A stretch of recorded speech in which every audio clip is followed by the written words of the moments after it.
There's 22 chapters, there's 22 Hebrew letters. Each Hebrew letter fits a given chapter. One fits, the first letter fits chapter 1, the second one, chapter 2. Here we are in chapter 19, and we discover that the Qaf, the letter Qaf, in Hebrew is the 19th letter. It doesn't really point to Orion, it actually points to this part of the constellation, the sword, which is quite interesting because that's what we've been reading about, right? The sword that comes out of his mouth. So the sword of Orion is what the letter Qaf in Hebrew, the 19th letter, points to. But let's look at this constellation, examine it in context with the Revelation 19 and the sword coming out of his mouth and the second coming of Jesus. So the brightest star within this constellation, Orion, being located in his right shoulder, is Betelgeuse, which means the coming of the branch. You'll see prophecy throughout the scripture. It talks about the branch, the branch, the branch. It always means the Messiah.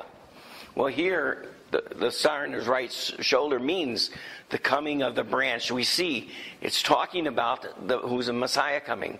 The star in his left shoulder is called Bellatrix, which means quickly coming, swiftly destroying, and the roaring conqueror.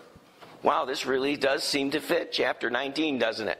It's well known that Orion is associated with the name Urana, which is an Akkadian word, which means the light of heaven. Remember, he's the light of the world, right? Within the ancient Egyptian zodiac of Dendera, the constellation Orion was given the name Hagat, which means this is he who triumphs. The name Orion is derived from the word Orion, which means coming forth as light. Another star within the constellation showing that the Messiah is to be wounded is Safe, which is in his right leg, which means bruised.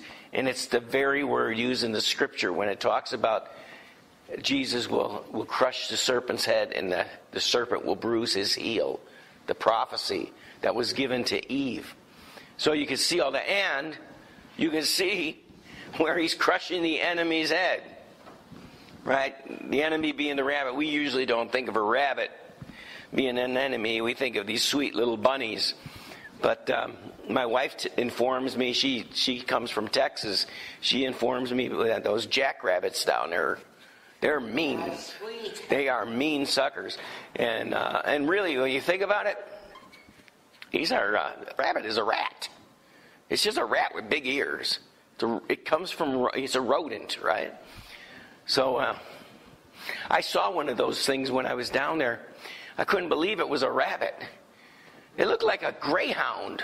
Yeah. You know, they're so skinny and yeah, shoot them. But they're supposed to be really mean. But I'm not.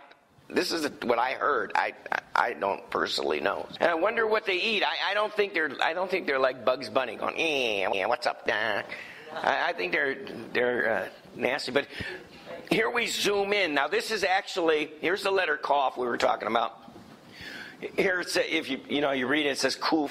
You can some says Qaf. They'll spell it Koph or Kuf. It's the same letter, and you can see it up there above the Kuf here. But here's the constellation. This is the belt here with the sword.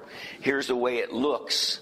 You know, when we zoom into it, and if you'll notice the sword itself, it has a head of a lamb on it. What's the chances? Why would they make that detail and make a head of lamb? This zodiac, this is ancient. This is way before Christ. But anyway, let's see what it says here. The hilt of his sword, which is most noteworthy, contains the head and body of a lamb. The star in Orion's foot is named Rigel, which means the foot that crushes. Another star within the constellation is El-Nitak, located in the belt, which holds the sword there, which means the wounded one.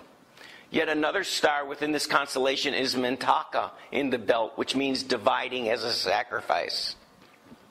And all this is pointing to that one who's coming as the conqueror in Revelation chapter 19.